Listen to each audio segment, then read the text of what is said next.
See, digital marketing is a kind of sum of parts. So it is made up of various disparate items. There is no one single activity you can point out saying that this is digital marketing. Digital marketing is various aspects to it. For example, it is made up of SEO, it is made up of SEM, it is made up of PPC, it is made up of affiliate marketing, social media marketing, content marketing, native ads, and so on and so forth, email marketing. So with the evolving technology, new kinds of marketing came into the True.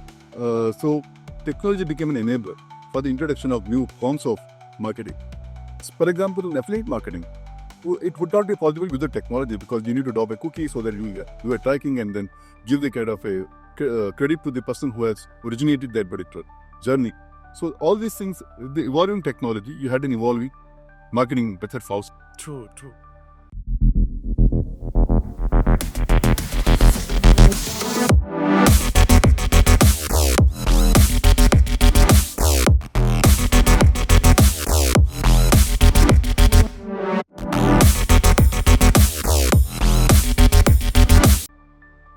Welcome to Gupshup at Clear Trust with Kabir. Today we have Manmohan with us, director at 01 Digital Marketing. So Manmohan, welcome to our podcast first of all. Thank you so much for allowing us to have this moment with you and share your insight. So for those of our viewers who don't know much about you, could you share a brief introduction what you said? Yeah, definitely. And first of all, thank you for having me on the show. I come from a small town where I was born in Roto, which is Udupi in Karnataka. Famous? It is famous for its population. It's a small population. And it is famous, as you know, for food and temple, Lord Sri Krishna temple. After graduating from 12th, I did engineering from Mysore University. In which course? Industrial and Production Engineering. Okay. IAC. Okay. And graduating from there, I came to Bangalore. I worked in a company for a brief while. What year was this? Give us a brief That was, I think, in the year 97. 97. Oh, okay. That's a killing era of Yeah, happy rate, yeah. So that time, there was a factory in Electronic City where I worked for a brief while as a production engineer. And while I was studying engineering, I had in my mind that I need to study MBA because unlike most of my friends who chose to go abroad, I intended to stay back in India and work in India. So going out of India was never in my mind. So I chose to be in India. Okay. So I thought I will do an MBA so that I can move up the value chain. Yeah. And so I kind of got displaced while I was working in the company because I thought I should not be restricted to a shop floor. I should move in a managerial role. So I left the job in between before completing a year. And I joined an MBA college. Xavier Institute of Management. Oh, yes. Where I graduated from.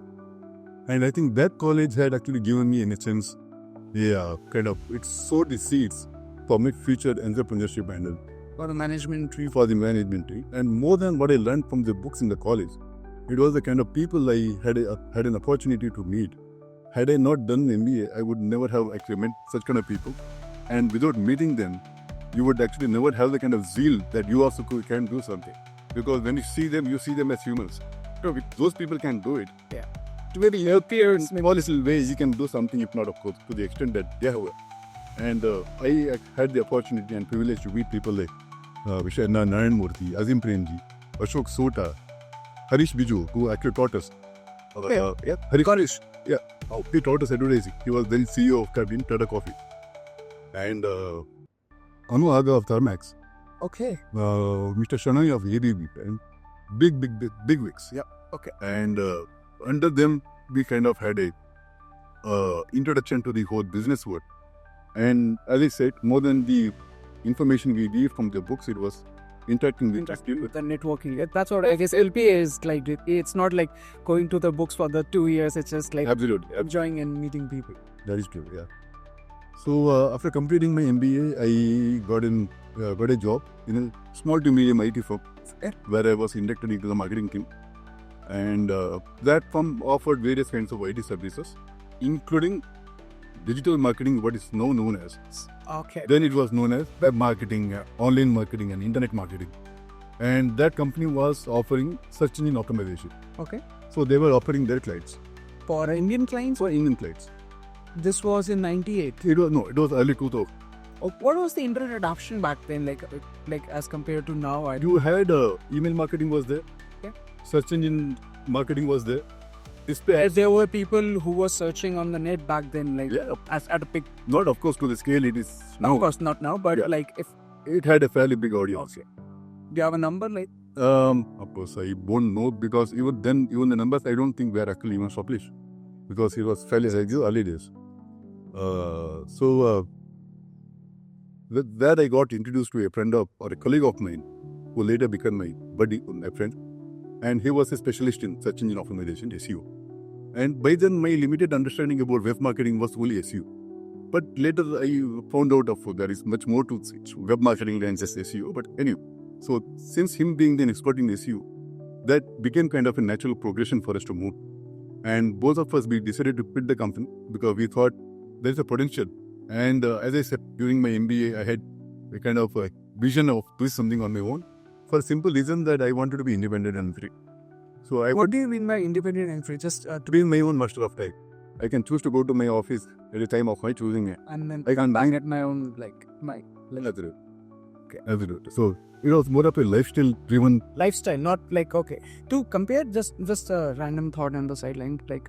Was it like a more of a financial thing for you to be independent in that way, or was it like just living the life by your own terms, irrespective of that? Yeah. Like, what was that? Like that? I think in my subsequent conversation, you will know what it means when I say about financial because we were broke. So it was more of a lifestyle and a kind of independence, as you said, of being free, being the master of your own destiny, not being dictated by someone else's vision. Create your own vision and then try and work towards it. So that was a kind of course, we didn't have that kind of a Back then, vocabulary. Is true. I'm finding those vocabulary after having translated for many years. I get that. Such a humble beginnings. No, but yeah, you're saying like. So we quit and we came out of the company with barely nothing. And our parents had actually given us the education and it's not the time to go to them and ask for money. And we didn't have that kind of a startup ecosystem where you had this funding, angel funding. Those things didn't exist at that. Venture funding was there, but it was rather restricted to fairly serious and experienced people. We were not in the A, even for venture capital or angel funding or nothing. So all that we had was only the vision. No money to back it, yeah.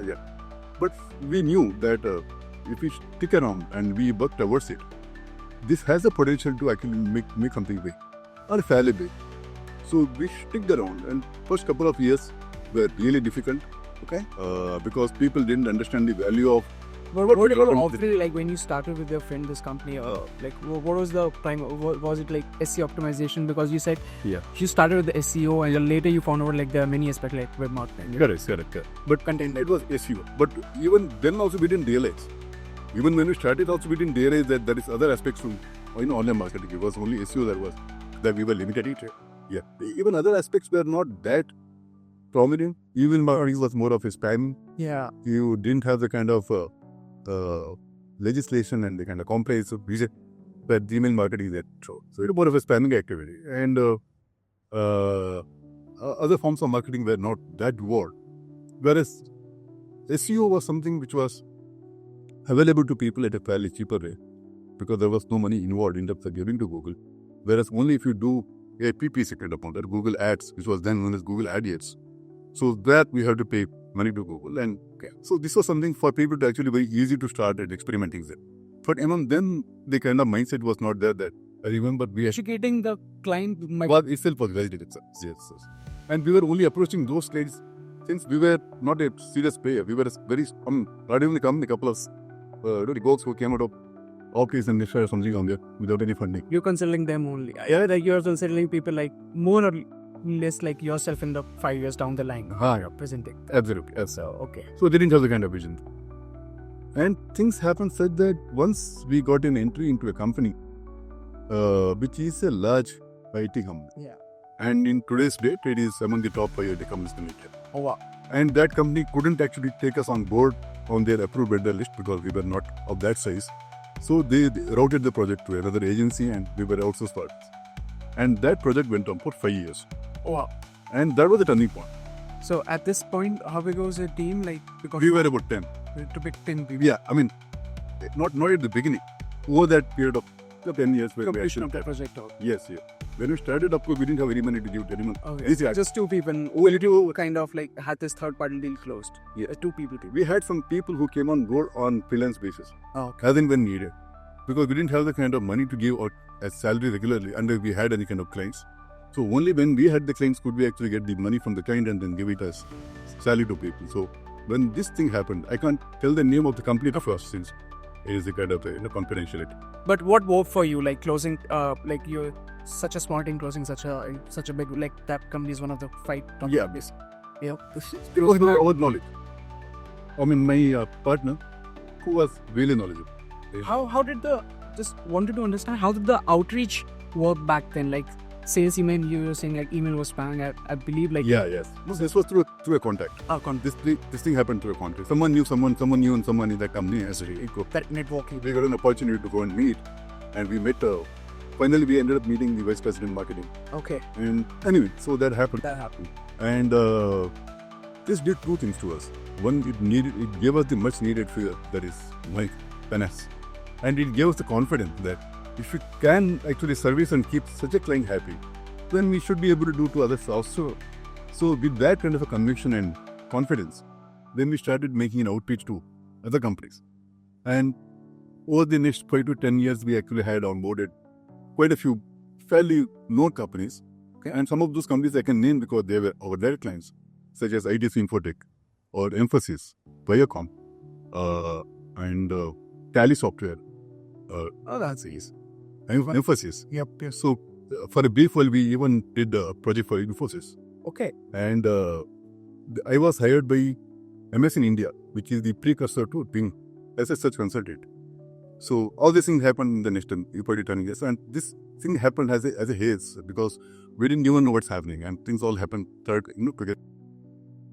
So then one fine day I had been introduced to one gentleman from US, where I got our first US project, and that person became so happy with our services that he volunteered to become our US partner. And he became our partner, and he started front-ending our services and started marketing our services in the US. And through that network and through that channel, we started getting projects from US. And keeping US clients we found was much easier than keeping Asian clients actually. So there was a kind of a I would say that. transition to. I would say that. Perhaps I will not say that in public or you'll go record it. But so like from having first big enterprise client to later on the journey closing like mini 5-6 big enterprises can be naming up. What was that one success story for you, like, or one learning for you while working with these, then later migrating to the US partner as well? What was that one success story that you'd like to bring it out with us in digital marketing? When we looked out to the US, of course, we couldn't break into all those Fortune 500 companies in US. They were beyond our reach. We were actually kind of working towards reaching a small to medium company in the US. SME, right? And invariably, we were speaking to the decision maker who is the owner of the place. Okay. But That is US partner. that was the outreach. So Why that US partner only you were doing this, or like you had your own route as well? few of them through my Okay. outreach and few of them through his outreach. And even if it were through my outreach, still the credit went to the US part because then he will start servicing the clients and all those things he will take care of. So basically the main difference I found was we had an opportunity to speak to the owner of the company. Unlike we got an opportunity to speak to the middle-level managers in big IT companies or big companies in India. So the decision-making process was taking a lot of time and things were not happening that fast. And for everything, you were called for meetings and presentations and all those things keep happening. Whereas here, small requirement for trade servicing. And they're happy if you, deliver the services. So things went that, In all this, like a major impact on the client side, what was a success story that you could share if you'd like to? Yeah. So in this basically, I would like to actually bring out 2 points, which I think was kind of highlights of our career in the last couple of many years. One is in the middle 2000s, it was an era where web directors were very popular. There were directories like Yahoo Directory, Open Directory Project, Demo, PrestaSewer. They were very well-known directories. And we also started our own web directory. And what is carried? It was 01webdirectory. And over the next 4 or 5 years, it became very popular. To the extent that it was among the top 10 directories in the world. And it was also among the top 10,000 websites by traffic in the world. So it became that popular. And about 100 Fortune 500 companies had chosen to list their website on this directory by paying a fee. So that was one of the success stories, which was our internal inbred kind of project. Okay. And second is that we introduced a new pricing model which was not introduced by anyone else, because there was a time when all the companies were offering their services in different packages. Like we have bronze package, silver package, gold package, and we will do this activity, we'll do these activities in different things. They were all loaded in the favor of vendor, not the customer. Because customer wants a result. Okay. They were going the activities. Yeah. Whether result comes or not, this is your luck. It's your luck. So result-oriented approach. So what we introduced was you have a pay-per-click in ads. We introduced a paper rank in SEO. Rank of directory. Keywords in the directory. A keyword ranking in, for example, Google in the first page is one billable unit. For example, you search for life insurance. Your client ranks in the first page. Yeah. That is a billable unit. So based on the number of keywords they're trying, you will be charged according. So that was a kind of win-win, and they were clients were happy. The pricing was transparent. It was performance driven. So that was the pricing model that we introduced that had delivered this video. Like as your journey has been like more than 25 years almost now. Like early to not yet, but it will be almost close to. Yeah. So in this span of 25 years, what are the major changes like you have seen in this digital marketing industry happening? Okay. See, change is a constant here. Yeah. So things keep changing. But one of the most seminal events that has happened in digital marketing, I would say, is the introduction of smartphones.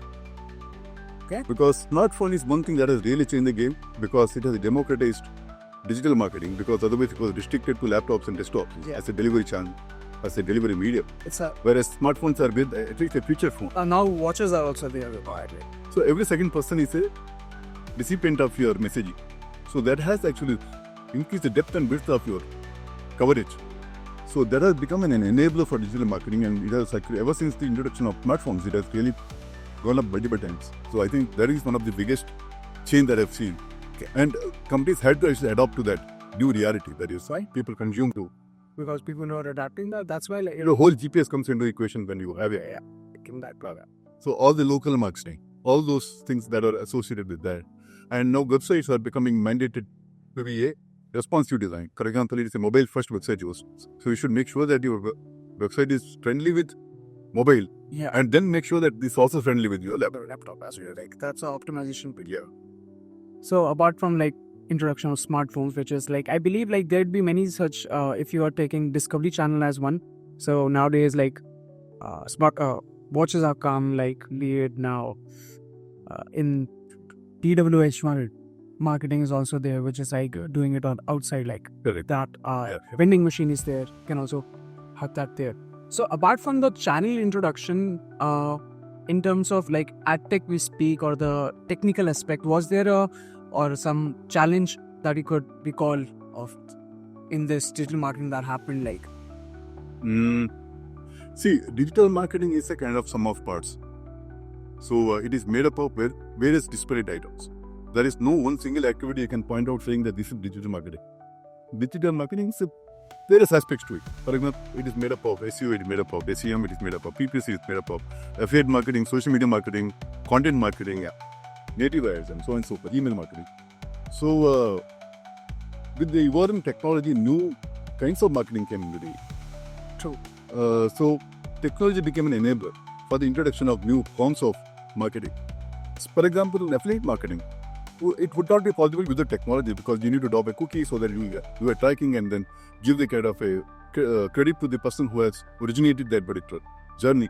So all these things, the evolving technology, you had an evolving marketing method also. True. Like in this span also, you must have heard like there are a lot of myths with your clients. Like they say like always do not. There are a lot of myths. Like I can say like. So what are the some of myths that are very hard to uncover for your clients? Right. for my clients. For your clients Also- or like in the industry, you feel like Okay, industry I can say, clients also I can say. So now, if it is a industry-wide myth, if you're asking, I will stick to SEO and SEM.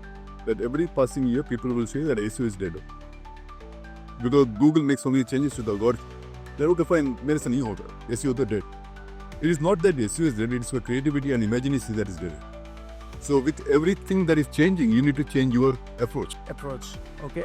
And to talk about like one incident with your client, like they were saying like this, they were focusing on a myth KPI. So okay, not a myth or a kind of a expectation. Very good KPI, something like that. Yeah, yes. One funny incident would be that people have a kind of enamel for words that are short. They want to rank for various words. Yeah. I want to rank for life insurance. I know you, even if I prepare my own website, I will not be able to rank it. It is that difficult. You have to go after something called as a long tail keywords. Yep. We had a client who said, I want my website to rank for India.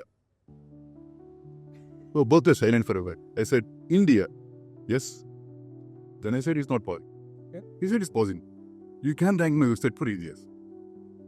Then he said, I what's the budget? Yeah, also. It's about 30,000 rupees. Then I said, see, if someone can rank your website for India for 30,000 rupees, I'm sure in the top 10 position there will be a lab websites. Yeah, true. Yeah, that's like having a mismatch of budget also like is a big concern as well. Correct, yeah. Mismatch of budget and mismatch of expectations. Expectation, yeah. What is possible, what is not possible. Yeah. You know, what is useful and what is not useful. True. Well, I just wonder what might be the use case when he wants to run for India. Vanity. His space is called as Vanity. That he will have the boosting rights with his paying settings. In the search karo to mera website dikhega. That's like that. Maybe a kind of super patriot also. Yeah, could be yes. So we now have like a this or that round, like Okay. it's a like a five Yeah. chapter. So it's for B2B marketing we're talking. So I'll just answer that question in 5 or 6. Okay, look. This or that, you just have to answer. Yeah. So first, SEO ad or paid ads? Is it a one-word answer you are talking at? Like it's on one word. Yeah, SEO or paid ad. What would you do for B2B? Actually, there is no one-word answer to it, but I will go with this here. SEO. AI generated content or human written content? For B2B startup marketing team, we are talking about. So I can't give a one word. I will give one sentence. Yeah, what's that? It is contextual. Okay, fine. I'll have to make a sentence which otherwise would be in 2 sentences. If the human writer is the writer who will write finance and health and real estate, then AI is better. And if it's a human is an expert in a particular field, then that human is better. For a startup team of 15 people, do you suggest them to move more towards AI or just have the human, like the skill or the AI skill? AI enabled human creativity or human endeavor. Wow. Yeah. AI is there for that Aladdin's genie that should do your bidding. True. So, LinkedIn or Twitter for marketing? For marketing, LinkedIn. Google search or social media ads? If it is a product that satisfies pull marketing, then it is Google. If it is a product that satisfies push marketing, then it is social media. Future of digital marketing, human driven or AI driven? AI enabled human driven. So that one marketing buzzword that you would like to disappear? Okay, marketing buzzword would be a paradigm shift. Okay, that would like to disappear. Or not disappear, it can't disappear, but use less often and more seriously. Why? Because everyone throws around paradigm shifts, even with a small incremental shift. So it can't be, everything can't be a paradigm shift. So it is so loosely used. So I think people need to use it less often, only when it actually makes it like it's a bit. Perfect. So that was it for Gupshup at Clear Trust today. Thank you so much, Manmohan, for joining us. Thank you for the insightful chat today. Yeah. So, thank you.